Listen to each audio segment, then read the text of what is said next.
trabajando desde los 16 años. Nunca pedí ni un centavo y aún así pagué mi propia educación. Compré mi primera casa sola y fui demandada por mis padres por robarle el futuro a mi hermana. Mi nombre es Alejandra y tengo 29 años. Desde los 16, he trabajado en cada empleo que he podido encontrar para mantenerme. Pagué mi propia universidad, saldé mis préstamos estudiantiles y finalmente ahorré lo suficiente para el enganche de una pequeña casa. Debería haber sido el momento de mayor orgullo de mi vida cuando recibí esas llaves. En cambio, me encontré mirando papeles del juzgado. Mis propios padres me estaban demandando por el 70% del valor de mi casa, alegando que le había robado el futuro a mi hermana Elena. Si estás viendo esto, por favor, deja un comentario diciéndome de dónde eres. Dale al botón de me gusta y suscríbete mientras comparto cómo mi mayor logro se convirtió en mi más profundo desamor. Crecí en una familia de 4 en una colonia modesta de Naucalpan, en el Estado de México. Mi padre, Juan, trabajaba como ajustador de seguros, y mi madre, Carmen, era recepcionista a tiempo parcial en una clínica dental. Luego estábamos yo y mi hermana, Elena, que era 8 años menor. Desde fuera, probablemente parecíamos una típica familia mexicana de clase media. Pero a puerta cerrada, el dinero siempre era un punto de tensión. Nuestra casa estaba llena de constantes discusiones sobre finanzas. Las facturas se amontonaban en el mostrador de la cocina, y las conversaciones en voz baja sobre dinero cesaban cada vez que yo entraba en la habitación. A pesar de tener trabajos estables, mis padres siempre parecían vivir de quincena en quincena. Mirando hacia atrás, me di cuenta de que gran parte de ello se debía a una mala gestión financiera en lugar de una falta real de ingresos. Lo que más me dolió de niña fue la obvia diferencia en cómo mis padres nos trataban a Elena y a mí. Desde una edad temprana, decidieron que Elena era la especial, la niña con verdadero potencial. Decían cosas como, Elena tiene un talento natural o Elena realmente podría ser alguien algún día. Cuando se trataba de mí, el mensaje era claro, aunque nunca se expresaba directamente, yo era ordinaria, promedio, nada excepcional en lo que invertir. Para cuando tenía 14 años, ya había internalizado este mensaje. Yo era la práctica, la responsable. Empecé a ayudar a nuestra vecina anciana, doña Elvira, con las tareas del hogar después de la escuela. Me pagaba 180 pesos la hora por aspirar, quitar el polvo y organizar su medicación. Este fue mi primer contacto con la independencia financiera. Usaba ese dinero para comprar útiles escolares, ropa y, ocasionalmente, caprichos como un helado con amigos. Mis padres nunca preguntaron de dónde venían estas cosas. Simplemente parecían aliviados de no tener que proporcionarlas. Cuando cumplí 16, solicité mi primer trabajo de verdad en la pastelería Dulces Sueños, a 6 cuadras de nuestra casa. Caminaba hasta allí inmediatamente después de la escuela, trabajaba hasta el cierre a las 7:30 de la tarde, y luego me iba a casa para empezar mis tareas. La dueña, Diana, era una mujer amable que rápidamente se convirtió en mi mentora. No solo me enseñó sobre repostería, sino también sobre servicio al cliente, gestión de inventario y la importancia de ahorrar dinero. El día que recibí mi primer sueldo fue a la vez emocionante y decepcionante. Había planeado abrir una cuenta de ahorros, soñando con la universidad y la independencia. En cambio, mi padre me sentó en la mesa de la cocina. Ahora que estás ganando dinero, necesitas contribuir a los gastos del hogar, dijo, deslizando una calculadora hacia mí. El 30% de tus ganancias debe venir a nosotros para la renta, la comida y los servicios. Lo miré incrédula. Pero, papá, solo tengo 16 años. Pensé que debería estar ahorrando para la universidad. Universidad, se rió mi madre desde el umbral. Alejandra, sé realista. Con tus calificaciones, te iría mejor aprendiendo un oficio. Además, Elena necesitará un fondo para la universidad. Ella tiene un futuro real por delante. Esa regla del 30% se mantuvo durante todos mis años de preparatoria. Nunca falté a un pago, incluso mientras veía a mi hermana recibir regalo tras regalo. Elena recibió clases de piano a 3,600 pesos al mes. Tomaba clases de ballet 3 veces por semana. Su habitación fue redecorada con muebles preciosos, mientras que yo todavía tenía la misma cama individual de mi infancia. Mi rutina se volvió agotadora pero predecible. Escuela de 8 a 3, trabajo de 3:30 a 7:30 de la tarde. Tareas hasta la medianoche o más tarde. Los fines de semana significaban turnos dobles en la pastelería. Las vacaciones de verano las pasaba trabajando a tiempo completo en lugar de disfrutar de la libertad adolescente. Las raras ocasiones en que me compraba algo nuevo para mí eran recibidas con juicio. «Otra blusa nueva, Alejandra», decía mi madre. «Sabes, deberías ser más responsable con tu dinero». Y esto, viniendo de la mujer que acababa de gastar 5,400 pesos en un traje de ballet especial para Elena. En mi penúltimo año de preparatoria, conseguí un segundo trabajo los fines de semana en la biblioteca local. Les dije a mis padres que era para dinero extra, pero en realidad, estaba creando un fondo secreto para la universidad. El trabajo en la biblioteca pagaba menos que el de la pastelería, pero ofrecía algo más valioso, horas tranquilas para estudiar durante los periodos de poca afluencia. Mis calificaciones comenzaron a mejorar significativamente. Doña Elvira, que se había convertido en una especie de figura de abuela para mí, notó mi agotamiento un día que vine a ayudarla. «Alejandra, querida, te estás matando a trabajar», dijo, sirviéndome una taza de chocolate caliente. «¿Para qué estás ahorrando que requiere tanto sacrificio?». Cuando le expliqué mi situación, las lágrimas brotaron de sus ojos.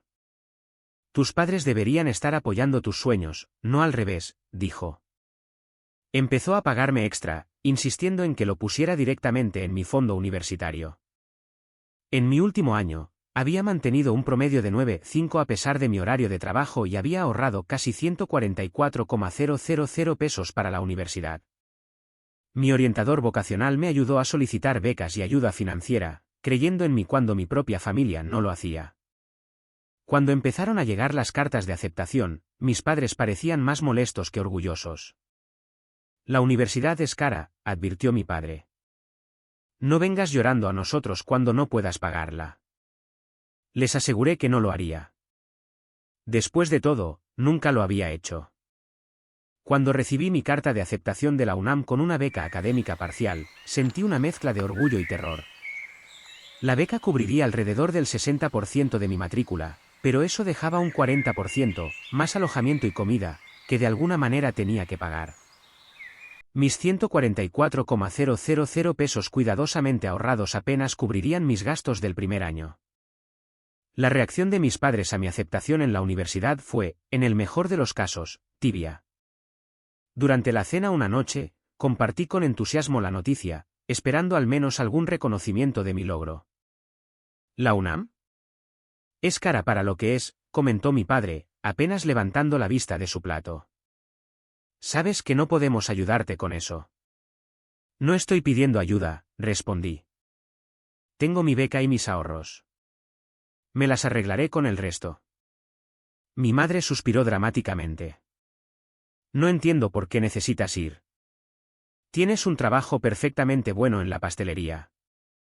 Diana probablemente te haría subgerente si te quedaras. Porque quiero más que eso, mamá. Quiero una carrera, no solo un trabajo. ¿Y qué hay de tu contribución a esta casa?, exigió mi padre. ¿Cómo se supone que vamos a compensar esa falta? Fue en ese momento que me di cuenta de que habían estado contando con mis ingresos durante mucho más tiempo del que había entendido. El 30% que había estado pagando no era para enseñarme responsabilidad. Era para complementar su presupuesto para que pudieran permitirse las actividades de Elena. No era una hija siendo guiada hacia la independencia. Era una fuente de ingresos. Lo siento, pero voy a ir a la universidad, dije firmemente, sorprendida de mi propia resolución. He trabajado por esta oportunidad y la voy a aprovechar. Las semanas antes de irme de casa estuvieron llenas de frialdad y comentarios pasivo-agresivos. Mis padres actuaron como si estuviera abandonando a la familia en lugar de seguir mi educación. Solo Elena parecía genuinamente feliz por mí, aunque a los 11 años, no entendía completamente la tensión.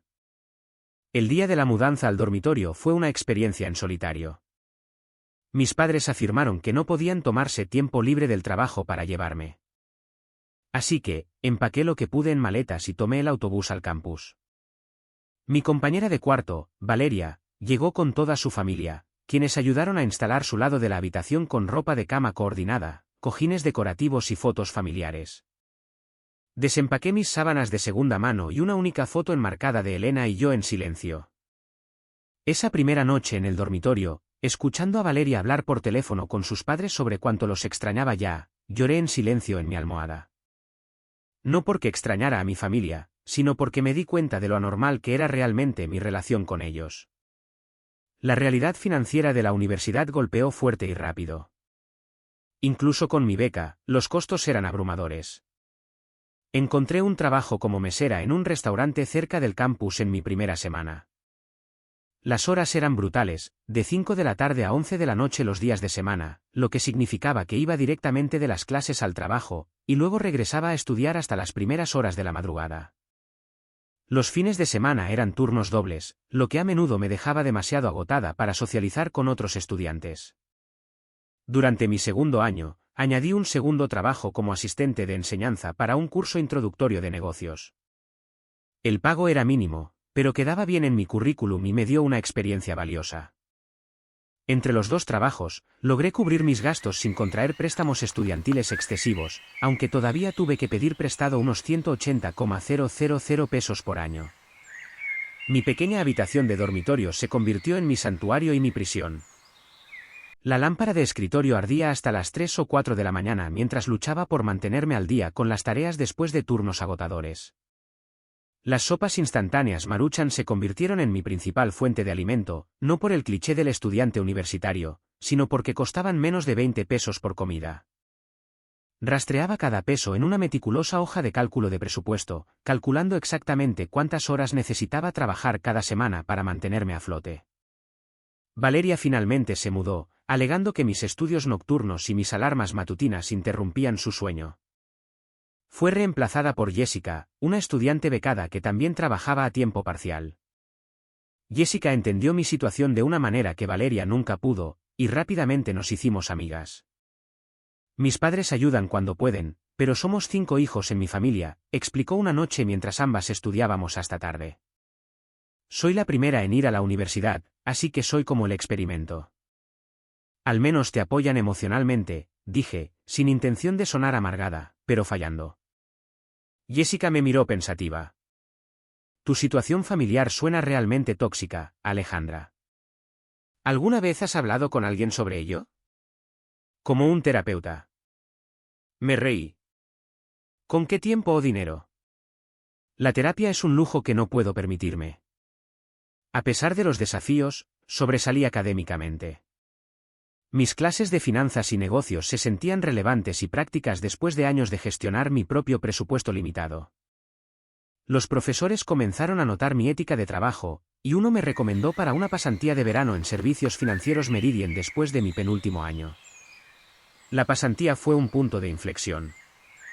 Por primera vez, trabajé en un entorno profesional donde mis contribuciones eran valoradas. Mi supervisor, Miguel Ángel, parecía impresionado por mi determinación y conocimiento práctico. La pasantía de verano pagaba más que mis puestos de restaurante y asistente de enseñanza combinados, lo que me permitió ahorrar un pequeño colchón para el último año. Durante esos años universitarios, la comunicación con mis padres fue mínima y casi siempre se centró en el dinero. Rara vez llamaban para saber de mi bienestar o progreso académico. En cambio, las llamadas telefónicas generalmente comenzaban con una conversación casual antes de inevitablemente pasar a peticiones. Elena necesita zapatillas de punta nuevas para ballet. Cuestan 3,600 pesos. El refrigerador se rompió. Necesitamos 800 pesos para las reparaciones. Elena fue aceptada en un campamento de música de verano especial. Cuesta 36,000 pesos. Enviaba dinero cuando podía justificarlo como una ayuda para mi hermana en lugar de habilitar a mis padres. Pero cada solicitud me dejaba sintiéndome usada en lugar de amada. En mi último año, conocí a Mateo en mi seminario de finanzas avanzadas. Inteligente, amable y de una familia amorosa, era todo lo que nunca había experimentado. Cuando me invitó a su casa para Navidad, presencié por primera vez cómo era una familia solidaria. Sus padres preguntaron sobre mis clases, mis metas, mis opiniones. Parecían genuinamente interesados en mí como persona, no como un recurso. ¿Por qué lloras?, preguntó Mateo cuando me encontró sola en la habitación de invitados esa noche. Porque no sabía que las familias podían ser como la tuya, admití. No sabía que los padres podían amar a sus hijos sin condiciones. Ese fin de semana de Navidad cambió algo fundamental en cómo veía las relaciones familiares. Comencé a entender que lo que había experimentado no era normal ni saludable. Y lo más importante, me di cuenta de que merecía algo mejor. Me gradué con una licenciatura en finanzas con una especialización menor en administración de empresas. Mi promedio de 9,5 me valió mención honorífica, aunque nadie de mi familia asistió a la ceremonia. Elena quería venir, pero mis padres afirmaron que no podían permitirse el viaje, a pesar de que solo estaba a unas horas en coche de casa. Miguel Ángel, mi supervisor de la pasantía, había quedado lo suficientemente impresionado con mi trabajo como para ofrecerme un puesto a tiempo completo en servicios financieros Meridian al graduarme. El salario inicial de 900,000 pesos al año parecía una suma astronómica después de años de sobrevivir con trabajos de salario mínimo. Mi primera gran decisión fue la vivienda. La mayoría de mis colegas optaron por alquilar departamentos en colonias de moda, gastando del 30% al 40% de sus ingresos en vivienda. Yo opté por un pequeño estudio en un edificio antiguo, a 45 minutos de la oficina en transporte público. La renta consumía solo el 20% de mi sueldo neto, lo que me permitía concentrarme en mis siguientes metas financieras, pagar los préstamos estudiantiles y ahorrar para una casa. Creé un plan detallado de 5 años. El primer año se centraría en crear un fondo de emergencia y comenzar a pagar los préstamos estudiantiles. Los años 2 a 4 acelerarían el pago de los préstamos mientras creaba un fondo para el enganche. El quinto año se dedicaría a la búsqueda de una casa. Mi estilo de vida se mantuvo frugal a pesar de mi salario profesional. Llevaba el almuerzo al trabajo todos los días, compraba en supermercados de descuento y continuaba usando el transporte público en lugar de comprar un coche. Los colegas a menudo me invitaban a tomar algo después del trabajo o a viajes de fin de semana que yo declinaba, sabiendo que cada cena de 1,100 pesos o escapada de 5,500 pesos retrasaría mis metas.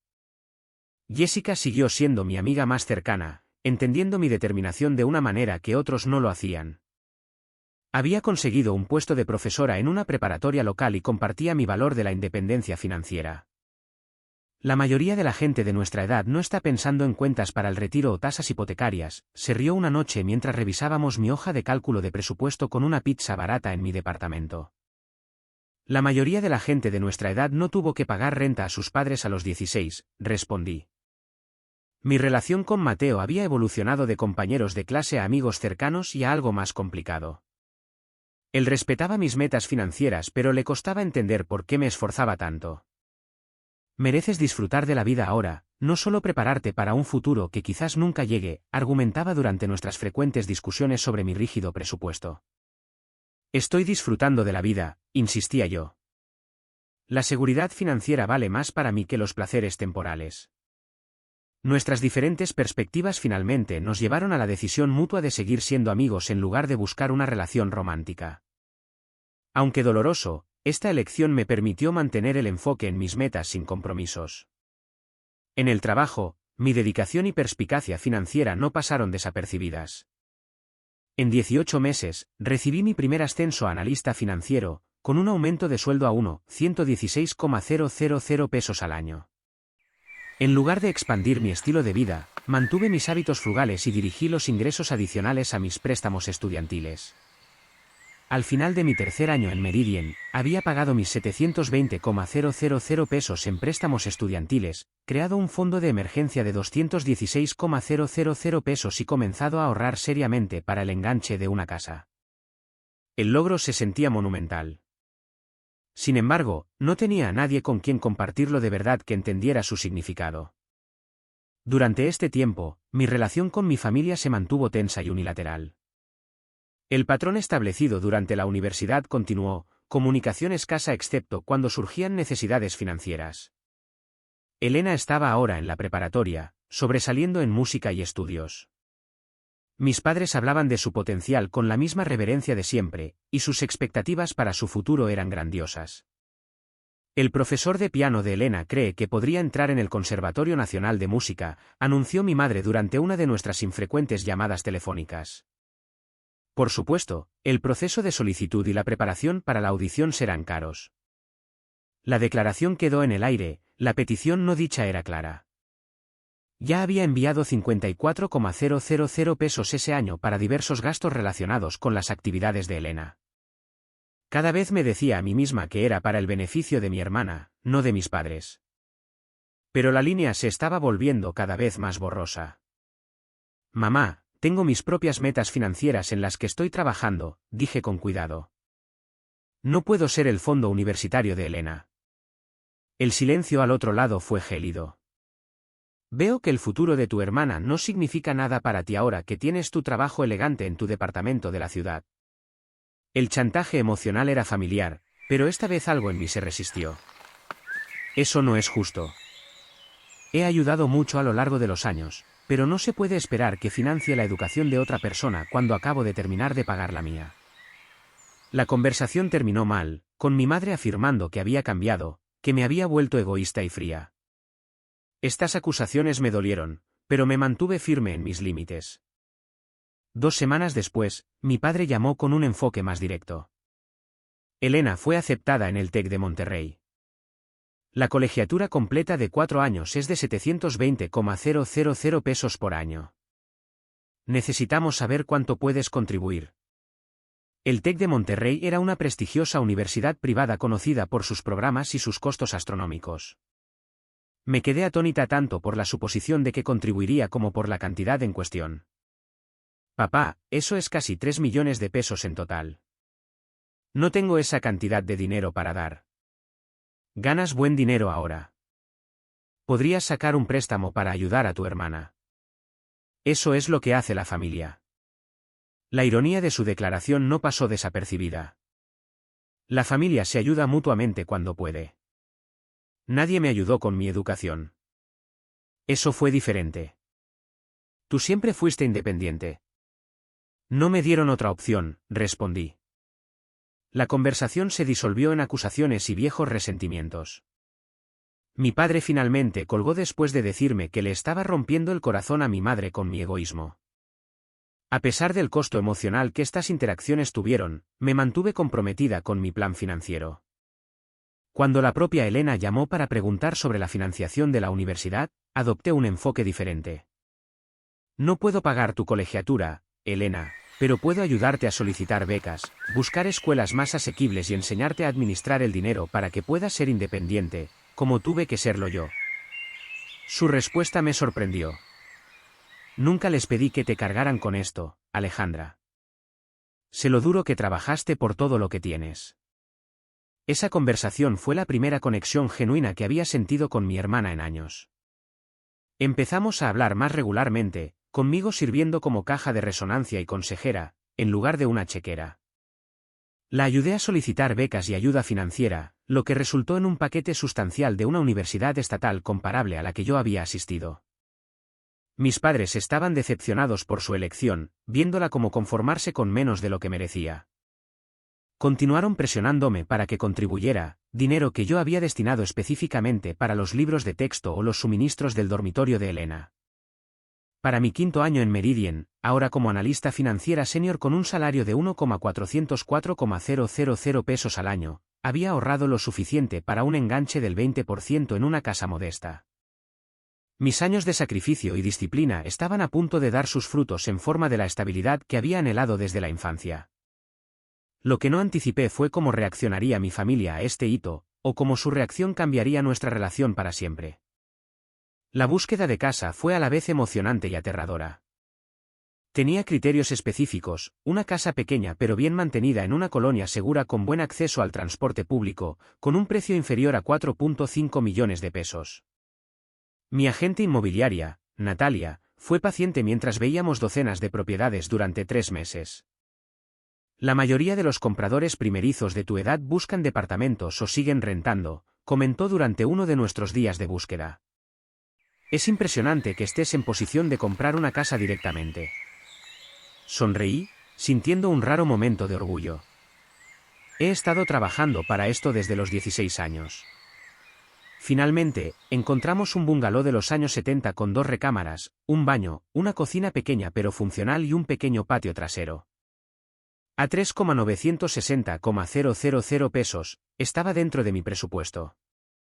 La inspección no reveló problemas importantes, y la ubicación era perfecta, lo suficientemente cerca del trabajo pero en una colonia asequible. Firmar los papeles de la hipoteca fue surrealista.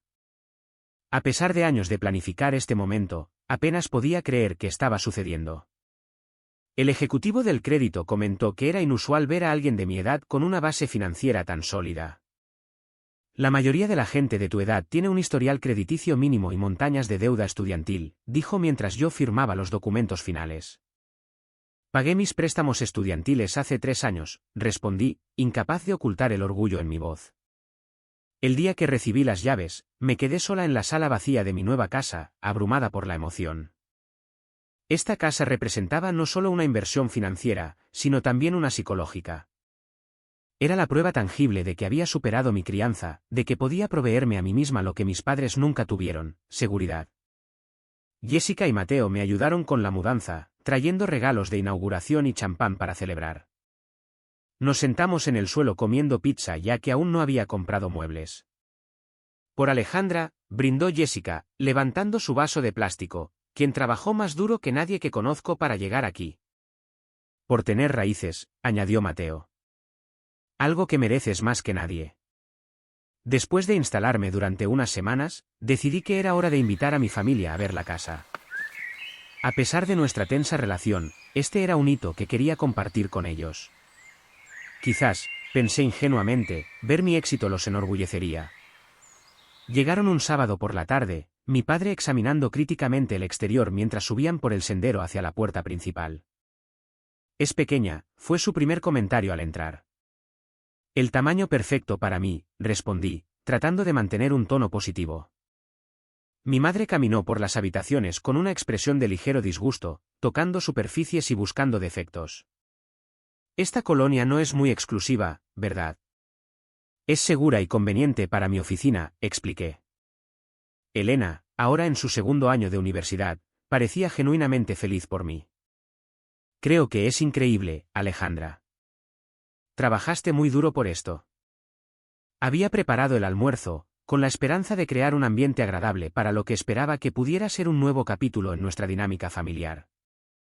Mientras nos sentábamos en mi nueva mesa de comedor, la conversación inicialmente se mantuvo superficial, centrada en las comodidades de la colonia y los tiempos de viaje. Luego mi madre dejó su tenedor y se aclaró la garganta. Elena tiene algunas noticias que necesita compartir. Elena bajó la vista a su plato, claramente incómoda. Yo, UM. Puede que tenga que darme de baja temporal de la escuela el próximo semestre. ¿Qué? ¿Por qué?, pregunté, preocupada. La beca que tenía para este año no fue renovada, explicó en voz baja. Y mi solicitud de préstamo estudiantil fue denegada por el mal historial de papá en el buró de crédito. Hemos tenido algunos contratiempos financieros, dijo mi padre a la defensiva. Facturas médicas, reparaciones del coche. Ya sabes cómo es. Entonces, ¿cuál es el plan?, pregunté, ya sintiendo hacia dónde se dirigía esta conversación. Bueno, comenzó mi madre, su tono cambiando a uno que reconocía demasiado bien, pensamos que, dada tu nueva compra, debes estar en una posición financiera muy cómoda. Acabo de comprar una casa. No estoy exactamente nadando en dinero ahora mismo. Pero seguramente te deben quedar ahorros. O podrías sacar un crédito de liquidez con garantía hipotecaria, sugirió mi padre. Elena necesita unos 360,000 pesos para este año. Los miré incrédula. Usé todos mis ahorros para el enganche, y no voy a pedir un préstamo contra mi casa que acabo de comprar. ¿Así que vas a dejar que tu hermana abandone la universidad?, preguntó mi madre, su voz subiendo de tono. Después de todo lo que hemos hecho por ti. Lo absurdo de su declaración me dejó momentáneamente sin palabras. ¿Qué han hecho exactamente por mí? He estado trabajando y manteniéndome desde los 16. Pagué mi propia educación. Compré esta casa completamente por mi cuenta. Te criamos, dijo mi padre indignado. Te dimos un techo sobre tu cabeza. Un techo por el que pagué renta cuando era adolescente, repliqué. La discusión se intensificó rápidamente. Mis padres me acusaron de ser egoísta, de olvidar de dónde venía, de abandonar a la familia en su momento de necesidad. Señalé los años de apoyo financiero que ya había proporcionado, la falta de apoyo que había recibido y la injusticia de esperar que hipotecara mi futuro por Elena. Siempre has estado celosa de la atención que recibía Elena, declaró mi madre. Esta es tu manera de castigarla por ser más talentosa. Esto no tiene nada que ver con Elena, insistí. Se trata de límites y expectativas razonables. Elena, que había permanecido en silencio durante toda la discusión, finalmente habló. Por favor, dejen de pelear. Yo encontraré una solución. Puedo darme de baja un semestre y trabajar a tiempo completo para ahorrar dinero. Absolutamente no, espetó mi madre. No vas a tirar tu futuro por la borda porque tu hermana es demasiado egoísta para ayudar. Me dirigí a Elena directamente. Puedo ayudarte a buscar opciones de becas adicionales o quizás programas de trabajo y estudio. Hay alternativas a abandonar o endeudarse masivamente. La única alternativa es que tú des un paso al frente y hagas lo correcto, insistió mi padre. La familia cuida de la familia. He estado cuidando de esta familia financieramente desde que era adolescente, dije, mi paciencia finalmente agotada. He terminado de ser su cajero automático. Mi padre se levantó bruscamente. Si así es como te sientes, entonces quizás necesitemos reconsiderar lo que significa la familia. Claramente tienes los recursos para ayudar, pero estás eligiendo no hacerlo. Esta casa representa años de sacrificio y trabajo duro, dije. No voy a poner eso en peligro. Esa casa debería estar ayudando a asegurar el futuro de Elena, no estar aquí como un monumento a tu egoísmo, declaró mi madre. Mientras se preparaban para irse, mi padre lanzó un último golpe que resultaría profético. Esto no ha terminado, Alejandra. Si no haces lo correcto voluntariamente, hay otras formas de asegurar que se cumplan las obligaciones familiares. Supuse que era una amenaza vacía, el tipo de declaración dramática que mis padres solían hacer durante las discusiones. Estaba equivocada. 3 semanas después de esa desastrosa visita familiar, recibí un sobre del juzgado de lo familiar. Dentro había una notificación de demanda informándome de que estaba siendo demandada por Juan y Carmen Collins, mis padres, por el 70% del valor de mi casa, aproximadamente 2,772,000 pesos. La demanda legal alegaba que tenía una obligación moral y financiera implícita de apoyar la educación de mi hermana y que mi compra de una casa en su lugar constituía abandono financiero y robo de recursos familiares. El documento realmente usaba la frase «robarle el futuro a su hermana» para describir la compra de mi casa. Me senté en el suelo de mi sala, los papeles esparcidos a mi alrededor, incapaz de procesar lo que estaba leyendo. Esto no podía ser real. Los padres no demandan a sus hijos por dinero. No llevan las disputas familiares a los tribunales. Sin embargo, el sello oficial y el número de expediente confirmaban que no era una broma ni una amenaza vacía. Mis manos temblaban mientras marcaba el número de mis padres, esperando, deseando que esto fuera una elaborada táctica de intimidación que aún pudiéramos resolver. Mi padre respondió al cuarto timbre. Sí. Papá, acabo de recibir unos papeles del juzgado. Mamá y tú me estáis demandando de verdad. Simplemente estamos buscando lo que es justo, respondió, su tono inquietantemente tranquilo. Te negaste a ayudar a tu hermana voluntariamente, así que estamos recurriendo a medios legales. Esto es una locura. No podéis pensar que un juez me obligará a daros el dinero de mi casa. Nuestra abogada cree que tenemos un caso basado en la obligación familiar y el contrato implícito. Te beneficiaste de los recursos familiares al crecer. Ahora, debes un retorno de esa inversión. La conversación se volvió cada vez más surrealista mientras mi padre exponía su posición como si fuera perfectamente razonable demandar a un hijo. Papá, por favor. Esto destruirá cualquier relación que aún tengamos, supliqué. Esa es tu elección, Alejandra. Haz lo correcto y podremos dejar esto atrás. Después de colgar, me senté en un silencio atónito durante casi 1 hora antes de llamar finalmente a Jessica. Llegó a mi casa 30 minutos después con vino y la determinación de ayudar. Esto no puede ser legal, insistió, leyendo los documentos. No pueden simplemente reclamar un derecho sobre tu casa porque quieren el dinero. A la mañana siguiente, me reporté enferma en el trabajo por primera vez en mi carrera y comencé a buscar una abogada. Para el mediodía, tenía una cita con la licenciada Claudia Cohen, una abogada especializada en derecho de familia. La oficina de la licenciada Cohen era cálida y acogedora, contrastando fuertemente con la fría realidad de mi situación. Después de revisar los documentos, me miró con una mezcla de simpatía y evaluación profesional. He visto algunas disputas familiares contenciosas en mis 20 años de práctica, pero que unos padres demanden a una hija por comprar su propia casa es ciertamente único, dijo. La buena noticia es que su caso prácticamente no tiene fundamento legal. Así que no pueden realmente quitarme el 70% de mi casa. No. No existe un principio legal que otorgue a los padres el derecho a los bienes de su hija adulta basándose en una obligación implícita hacia un hermano, explicó. El problema es que defenderte seguirá costando dinero y energía emocional. Discutimos la estrategia, la documentación que debía reunir y el plazo para responder a la demanda. La licenciada Cohen me aconsejó que compilara pruebas de mi independencia financiera, incluidas las declaraciones de impuestos que mostraban que no había sido declarada como dependiente desde los 18 años, pruebas de haber pagado mi propia educación y documentación del dinero que ya había dado a mi familia a lo largo de los años. Su caso se basa en la idea de que les debes algo. Necesitamos demostrar claramente que, en todo caso, la balanza se inclina en la otra dirección, explicó.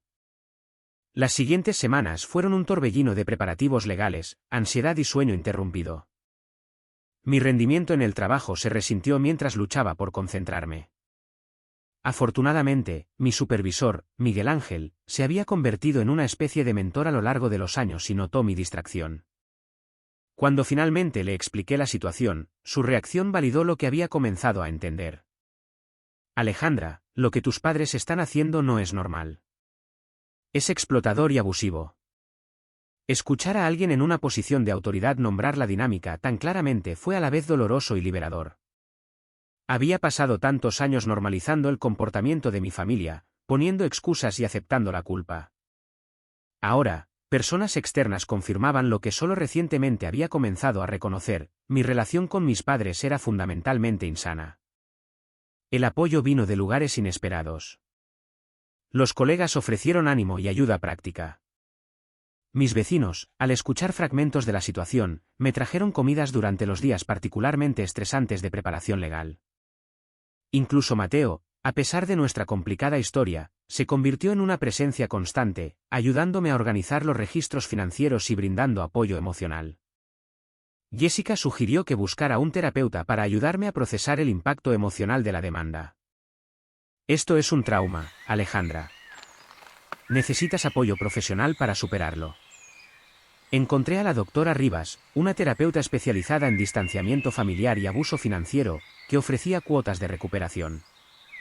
Nuestras sesiones me ayudaron a reconocer patrones de manipulación y a comenzar a desentrañar la culpa que me habían inculcado desde la infancia. Tus padres crearon una narrativa donde tu papel era proveer, no ser provista, explicó la doctora Rivas durante una sesión.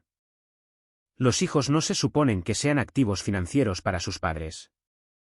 Eso invierte el orden natural de la crianza. A medida que se acercaba la fecha de la audiencia, recibí una llamada telefónica inesperada de Elena. No habíamos hablado desde el desastroso almuerzo en mi casa. Alejandra, acabo de enterarme de la demanda, dijo, su voz temblando. No tenía idea de que estaban haciendo esto. Nunca les pedí que te demandaran. ¿No lo sabías?, pregunté, sorprendida. No. Nunca querría esto. Siento mucho que te estén haciendo pasar por esto. Su llamada reforzó lo que la licenciada Cohen había aconsejado: separar mis sentimientos sobre Elena de mis sentimientos sobre mis padres. Elena era tan víctima de sus expectativas disfuncionales como yo, solo que de una manera diferente. La demanda consumía mis pensamientos e invadía mis sueños.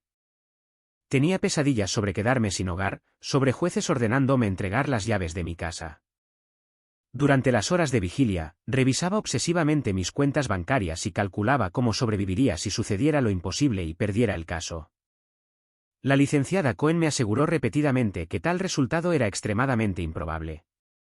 La ley simplemente no funciona como tus padres creen que lo hace, explicó. Los padres no pueden obligar a los hijos adultos a pagar la educación de sus hermanos, sin importar cuánto crean que es moralmente correcto.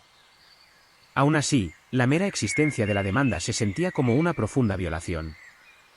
La casa que debería haber representado seguridad y logros se había convertido en una fuente de ansiedad y conflicto. Los padres, que deberían haber celebrado mi hito, estaban intentando quitármelo. Mientras nos preparábamos para el juicio, la licenciada Cohen me ayudó a reunir pruebas de las contribuciones financieras que ya había hecho a mi familia. Los estados de cuenta bancarios mostraban transferencias por un total de más de 270,000 pesos durante la última década. Elena proporcionó una declaración escrita confirmando que no había pedido ni esperaba mi apoyo financiero para su educación. Tenemos un caso sólido, fáctica y legalmente, me aseguró la licenciada Cohen la noche antes de nuestra cita en el juzgado. Intenta descansar un poco. El descanso, sin embargo, resultó esquivo mientras contemplaba enfrentarme a mis padres en una sala de tribunal, nuestra disfunción familiar privada en exhibición pública, nuestra relación rota formalizada en los expedientes judiciales. La ruptura final de la poca conexión que quedaba se sentía a la vez inevitable y devastadora. El juzgado era un imponente edificio que parecía diseñado para intimidar. Llegué temprano con la licenciada Cohen, vestida con un conservador traje sastre azul marino que esperaba que proyectara una confianza que no sentía. Nos instalamos en la mesa de la parte demandada, organizando nuestra documentación en carpetas ordenadas. Recuerda, habla solo cuando te lo indique la jueza, me recordó la abogada. Deja que yo me encargue de los argumentos. Si necesitas responder a algo, escríbelo y pásamelo. Mis padres llegaron con su abogada, una mujer delgada con gafas de montura de alambre y un ceño perpetuo. No me saludaron mientras tomaban sus asientos en la mesa de la parte actora. Mi madre miraba al frente mientras mi padre susurraba a su abogada. La proximidad física pero la distancia emocional crearon una atmósfera surrealista.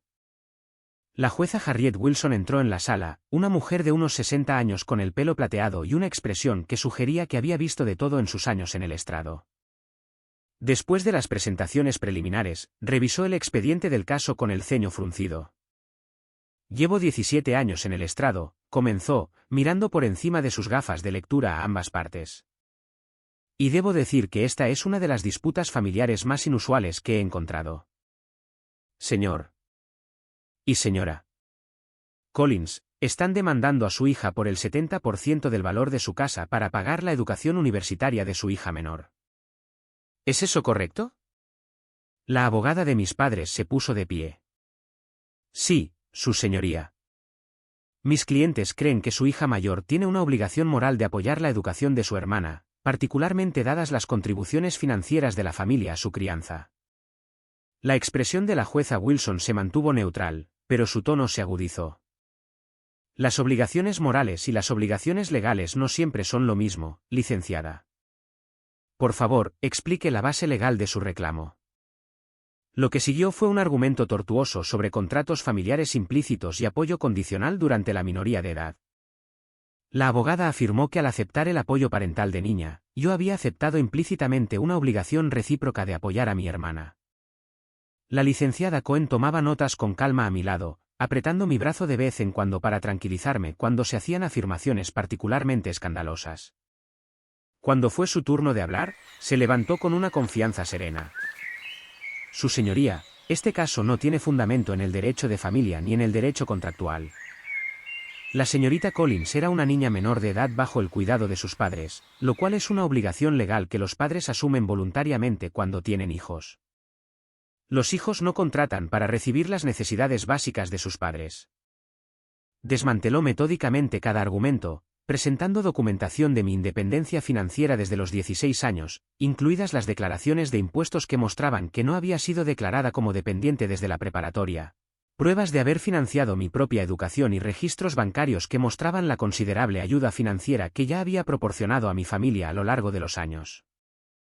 Lejos de quitarle a la familia, la señorita Collins ha contribuido con más de 270,000 pesos a sus padres y hermana desde que tenía 18 años, dinero que no tenía ninguna obligación legal de proporcionar, explicó mi abogada, presentando los registros bancarios como prueba. La jueza revisó los documentos con interés.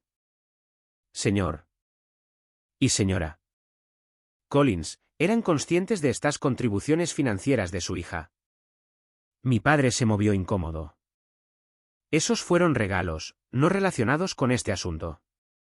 270,000 pesos en regalos parece bastante generoso de alguien a quien están caracterizando como egoísta y reacia a apoyar a la familia, observó la jueza Wilson.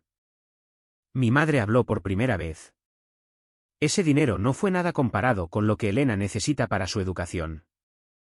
Alejandra tiene un buen trabajo y acaba de comprar una casa. Claramente tiene recursos que está reteniendo. La jueza se dirigió a mí directamente. Señorita Collins, ¿cuál es su situación financiera actual después de comprar su casa? Con el asentimiento de aprobación de mi abogada, expliqué mi cuidadoso presupuesto, los años de ahorro para un enganche y mis obligaciones hipotecarias actuales. No soy rica, su señoría. Trabajé en múltiples empleos durante la universidad. Pagué mis préstamos estudiantiles con un presupuesto estricto y ahorré durante años para poder comprar una casa modesta. Simplemente no puedo permitirme pagar la educación completa de otra persona sin poner en peligro mi propia seguridad financiera.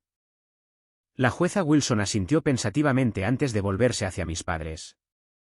Señor y señora Collins, ¿qué planificación financiera hicieron para la educación de su hija menor?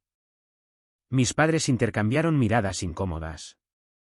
Esperábamos que las becas cubrieran la mayoría de los costos, admitió finalmente mi padre. Elena es muy talentosa. Y no tuvieron la misma expectativa para la educación de su hija mayor, presionó la jueza. Alejandra siempre fue independiente, dijo mi madre con desdén. Se abrió su propio camino. Porque no me dieron otra opción, interrumpí, lamentando inmediatamente haber roto el protocolo. La jueza me miró con mesura, pero no me reprendió. En cambio, dirigió su siguiente pregunta a mis padres. ¿Contribuyeron financieramente a la educación universitaria de la señorita Collins? No podíamos permitírnoslo en ese momento, respondió mi padre. Sin embargo, esperaban que ella pudiera permitirse la educación de su hermana ahora. El tono de la jueza Wilson dejó clara su incredulidad. El proceso continuó con testimonios sobre la dinámica familiar y las expectativas financieras.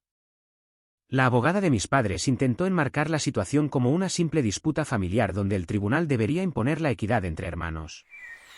Mi abogada contraatacó enfatizando la autonomía legal de los hijos adultos y la ausencia de cualquier obligación contractual. A medida que los argumentos llegaban a su fin, la puerta de la sala se abrió silenciosamente y Elena entró, tomando asiento en la última fila. Nuestras miradas se encontraron brevemente y vi una mezcla de vergüenza y determinación en su expresión. Después de una ronda final de declaraciones, la jueza Wilson convocó un receso de 15 minutos para revisar todas las pruebas antes de emitir su fallo. Mientras esperábamos, Elena se acercó a nuestra mesa con vacilación. ¿Puedo hablar con la jueza?, le preguntó a mi abogada. ¿Sobre qué?, inquirió ella con cautela. Sobre el hecho de que nunca pedí nada de esto y no quiero que Alejandra pague mi educación de esta manera. Mi abogada explicó que la jueza podría o no permitir testimonios adicionales en esta etapa, pero le aconsejó a Elena que se quedara cerca por si surgía la oportunidad. Cuando la jueza Wilson regresó, sorprendió a todos llamando a Elena al frente. Entiendo que usted es Elena Collins, la hermana menor cuya educación está en el centro de esta disputa. ¿Desea hacer una declaración al tribunal? Elena se paró nerviosamente en el centro de la sala. Sí, su señoría. Quiero dejar claro que nunca les pedí a mis padres que demandaran a mi hermana. No supe de esta demanda hasta hace poco. Nunca querría que Alejandra fuera forzada a pagar mi educación, especialmente no renunciando a la casa que tanto le costó comprar. Mi madre emitió un pequeño ruido de protesta, que la jueza silenció con una mirada severa. Elena continuó, ganando confianza. Alejandra siempre me ha ayudado cuando ha podido. Me ayudó a solicitar becas y ayuda financiera. Me enseñó a presupuestar y administrar el dinero, habilidades que nuestros padres nunca nos enseñaron a ninguna de las dos. Tengo opciones para continuar mi educación sin quitarle nada a mi hermana. La jueza Wilson agradeció a Elena por su declaración y luego emitió su fallo. Habiendo revisado todas las pruebas y testimonios en este asunto, encuentro que la demanda de la parte actora carece totalmente de fundamento. No existe base legal para obligar a un hijo adulto a financiar la educación de un hermano, independientemente de cualquier obligación moral percibida. Además, las pruebas demuestran claramente que la señorita Alejandra Collins ya ha proporcionado un apoyo financiero sustancial a su familia a lo largo de los años, mucho más allá de cualquier expectativa razonable. Continuó, dirigiéndose directamente a mis padres. Señor. Y señora. Collins, al tribunal le preocupa su aparente trato diferente hacia sus hijas.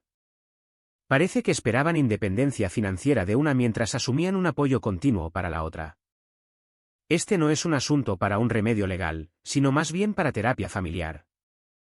La jueza desestimó el caso, en un movimiento final inesperado, condenó a mis padres a pagar las costas del juicio, declarando que su demanda era frívola y notoriamente improcedente.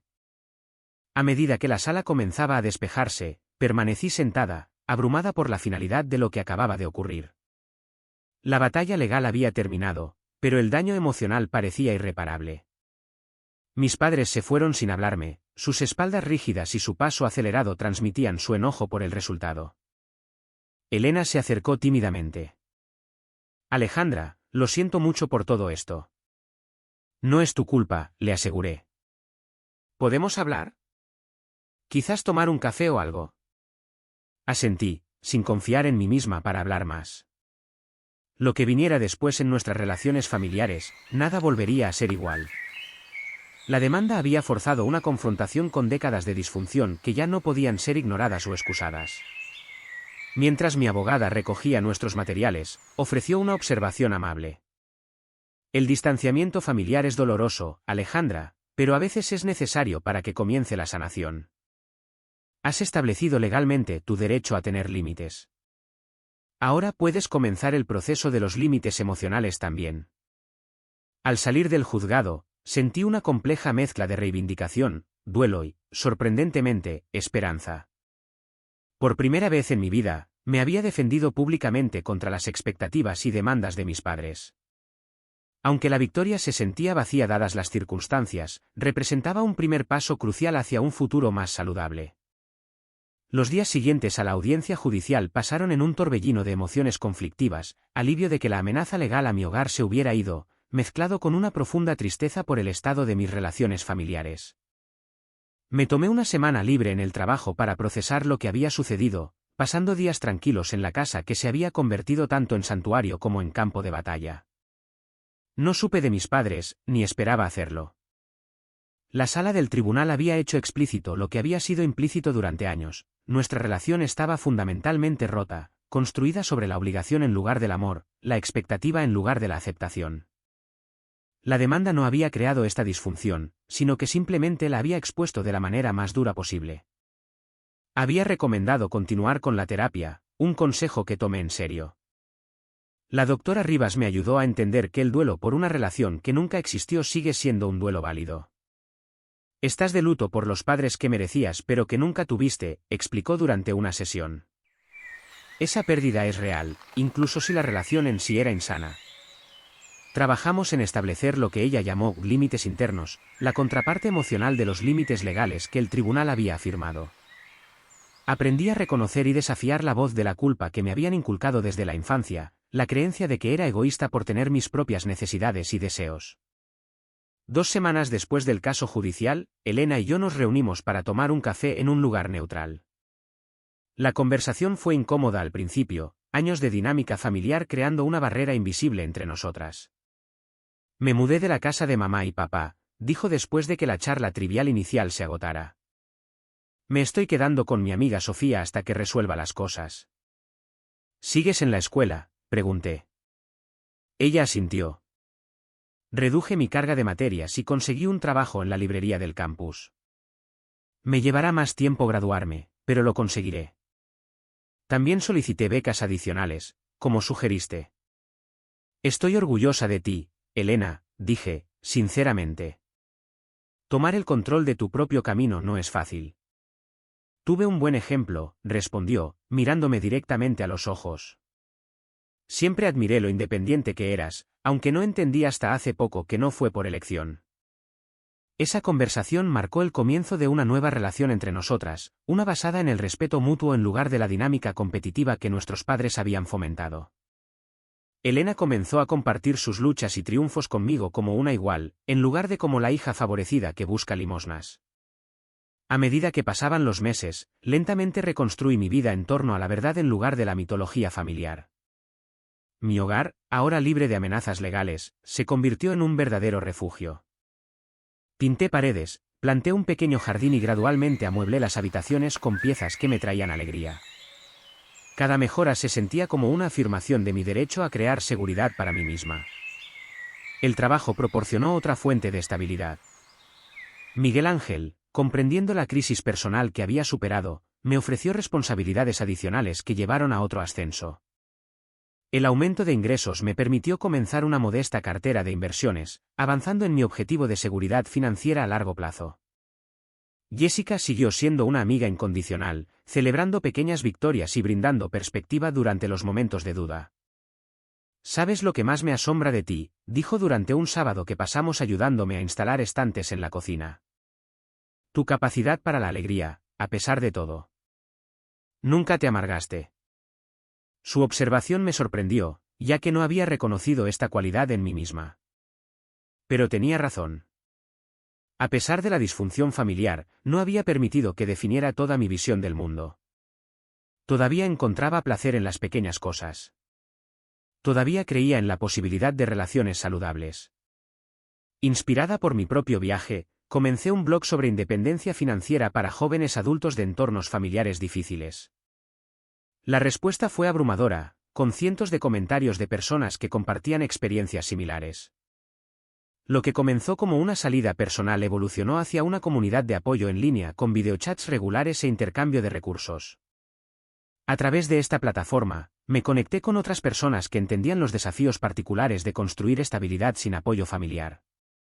Discutimos asuntos prácticos como construir historial crediticio y fondos de emergencia, pero también problemas emocionales como establecer límites y manejar la culpa. La comunidad se convirtió en una fuente inesperada de sanación, un recordatorio de que la experiencia compartida disminuye el aislamiento. 6 meses después del caso judicial, recibí una carta escrita a mano de mi madre. El sobre permaneció sin abrir en mi mostrador durante 3 días antes de que encontrara el coraje para leerla. Alejandra, comenzaba, los últimos meses me han dado tiempo para reflexionar sobre nuestra relación y mi papel como tu madre. Aunque todavía creo que la familia debe apoyarse mutuamente, ahora reconozco que te impusimos cargas injustas desde una edad temprana. Ha sido doloroso reconocer esta realización. La carta continuaba con un intento de disculpa torpe pero aparentemente genuino, sin llegar a asumir toda la responsabilidad pero reconociendo que se habían cometido errores. Solicitó una reunión para comenzar a sanar a nuestra familia, una frase que simultáneamente desencadenó esperanza y escepticismo. Después de discutir la carta con la doctora Rivas, acepté reunirme con mi madre en un café cerca de mi oficina, un lugar público donde podría irme si fuera necesario. La reunión fue tensa e incómoda, con largos silencios y elecciones de palabras cuidadosas. Tu padre todavía cree que teníamos razón, admitió hacia el final de nuestra conversación. Pero extraño tenerte en mi vida. No puedo volver a la antigua dinámica, le dije firmemente. Cualquier relación que tengamos en el futuro tiene que basarse en el respeto mutuo, no en la obligación. Ella asintió lentamente. No estoy segura de cómo es eso, pero me gustaría intentarlo. Esta reconexión tentativa no fue ni una reconciliación de cuento de hadas ni un fracaso completo. Durante los meses siguientes, mi madre y yo establecimos una relación cuidadosa y limitada. Nos reuníamos ocasionalmente para tomar café, con conversaciones centradas en temas neutrales. Mi padre se mantuvo distante, reacio o incapaz de reconocer el daño causado, aunque dejó de tener un comportamiento activamente hostil. Un año después de comprar mi casa, organicé una pequeña reunión de aniversario. Elena asistió, trayendo a su nuevo novio y un pastel casero. Jessica y Mateo vinieron, junto con colegas que me habían apoyado durante la demanda. Mi madre declinó la invitación con una nota cortés, quizás entendiendo que la reconciliación familiar completa, si es que alguna vez llegaba, todavía estaba lejos en el futuro. Mientras miraba a las personas que habían elegido estar en mi vida, que me valoraban por quién era en lugar de por lo que podía proporcionar, reconocí el profundo cambio en mi comprensión de la familia. La familia no era meramente una conexión biológica u obligación, sino una comunidad construida sobre el apoyo mutuo y el cuidado genuino. La casa que se había convertido en un punto de discordia era ahora incuestionablemente mía. No solo legalmente, sino emocionalmente. Cada pago de la hipoteca se sentía como una afirmación. Cada mejora en el hogar, una declaración de mi derecho a crear estabilidad para mí misma. La lección más valiosa de este doloroso viaje fue comprender la diferencia entre la culpa y la responsabilidad. Durante años, había cargado con la culpa por no cumplir con las expectativas de mis padres, por priorizar mis necesidades, por establecer límites. La terapia y la experiencia me habían enseñado que la responsabilidad hacia uno mismo no es egoísmo, sino autoconservación, que los límites no son muros, sino definiciones saludables de donde termina una persona y comienza otra. Todavía tenía momentos de duda y tristeza, días en los que lloraba las relaciones familiares que nunca tendría. Pero estos episodios se volvieron menos frecuentes y menos intensos a medida que construía una vida alineada con mis propios valores en lugar de expectativas impuestas. Mientras estoy en mi cocina hoy, preparándome para otro día en el hogar que luché por proteger, me doy cuenta de que la verdadera libertad no proviene de la validación externa, sino de la convicción interna. Puede que mis padres nunca entiendan o acepten completamente mis elecciones, pero su comprensión ya no es necesaria para mi paz. Esta casa es más que vigas de madera y pagos de hipoteca. Representa mi derecho a definir mi propio camino, a establecer límites saludables y a crear seguridad en mis propios términos. El viaje hasta aquí fue más largo y más duro de lo que debería haber sido, pero eso solo hace que el logro sea más significativo.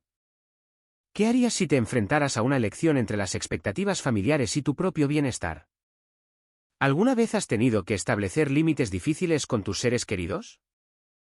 Me encantaría escuchar sus historias en los comentarios a continuación. Y si esta historia resonó contigo, por favor, dale a me gusta, suscríbete y compártela con otros que podrían necesitar escuchar que defenderse no es egoísta, sino necesario. Gracias por escuchar. Cuídense. Buena suerte.